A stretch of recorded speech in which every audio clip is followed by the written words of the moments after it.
الله وبركاته. والنهارده ان شاء الله هنتكلم عن ازاي افك دراع الفرامل.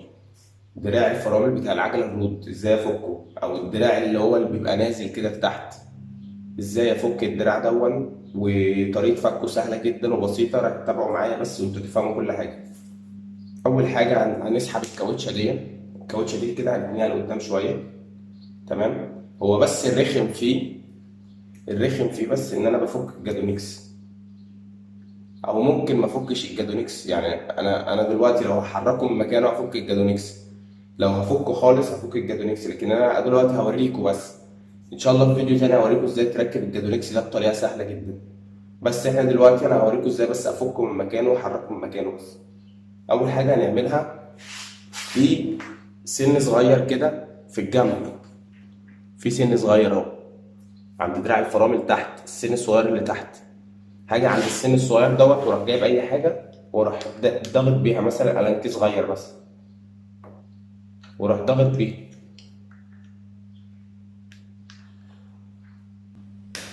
بس هفضل اضغط بيه جامد شويه لحد ما اطلع الجزء ده، اطلعه بره خالص.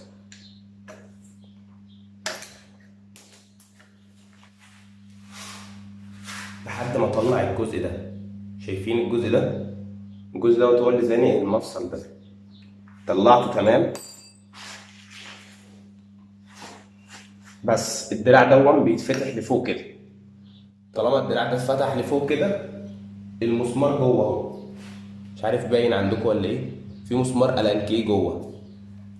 المسمار ده تقريبا مقاس 5. هروح جايب إلين مقاس 5.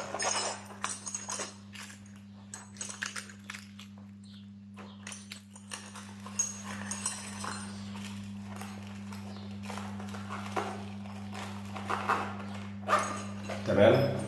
جبت إلين مقاس 5. يفضل لو في الجزء دوت في الإلين اللي هو اللي فوق ده، عشان هعمل بيه. بروح جايب كده مركبه. تمام. فأنا دلوقتي أحاول أفكه بإيدي،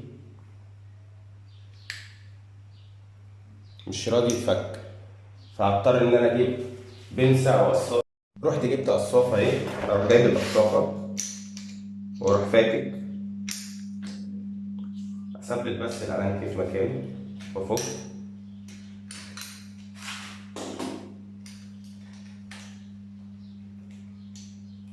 تمام. فكيت المسمار اهو. الدراع بيتحرك يمين وشمال اهو.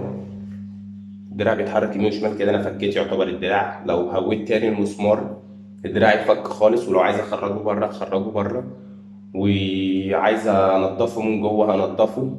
ودي كانت الطريقه، وهي طريقه سهله جدا. الباورات بقى بتتفك بطريقه مختلفه.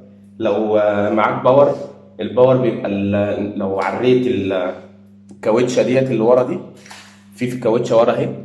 لو الكاوتشه دي جبتها لبره كده وخرجتها وقلبتها على ظهرها خالص، المسمار بيبقى هنا. المسمار بيبقى في الجزء دوت هنا. ديت الفرامل دي صعبه شويه عن الباور. المسمار بيبقى تحت الدراع. طريقه تركيبه برضه عشان نركبه بالراحه.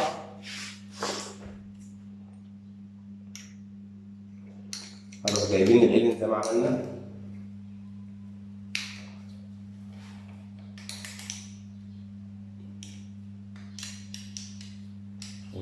ونجيب برضه القصافه ونربط. اهم حاجه نتاكد ان احنا مثبتين الإيلين جوه.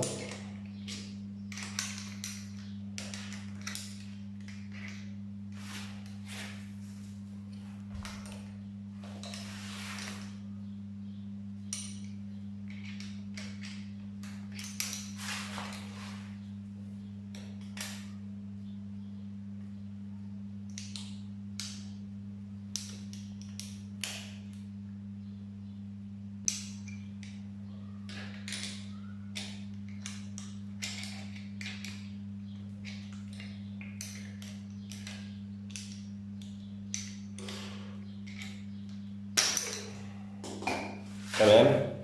كده ربطنا المسمار خالص. ربطنا كده المسمار خالص. نرجع الكاوتش زي ما كانت لورا. تمام. في مسمار هنا صغير، المسمار اللي فوق، اللي مش اللي احنا بنركبه. في مسمار صغير في المسمار دوت. انا بقى بسنده على جنب واحد عشان لما اجي ادوس على الفرامل يدوس لجوه ما يدوسش لبره. يعني ايه؟ يعني لو المسمار دوت في النص كده هيدوس مظبوط، لا انا عايزه يدوس لجوه عشان يبقى المسكه سهله. انا دلوقتي ماسك كده، فلما ادوس لجوه هتبقى المسكه سهله على القبضه. تمام؟ يعني المسمار ده بعلقه هنا.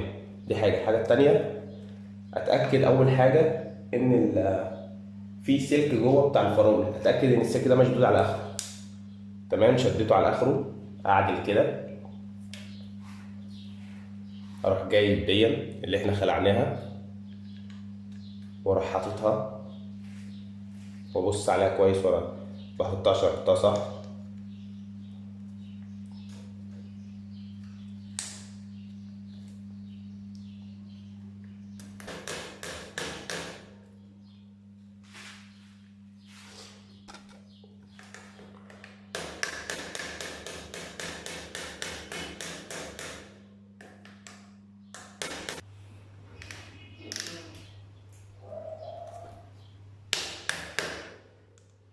تمام كده السن دخل، كده السن دخل خالص من هنا ودخل من هنا مظبوط كده، في موسطنه في النص، والسن دوت طالع من ناحيه ونازل من ناحيه عشان لما اجي ادوس على دراع الفرامل يخش لجوه اهو.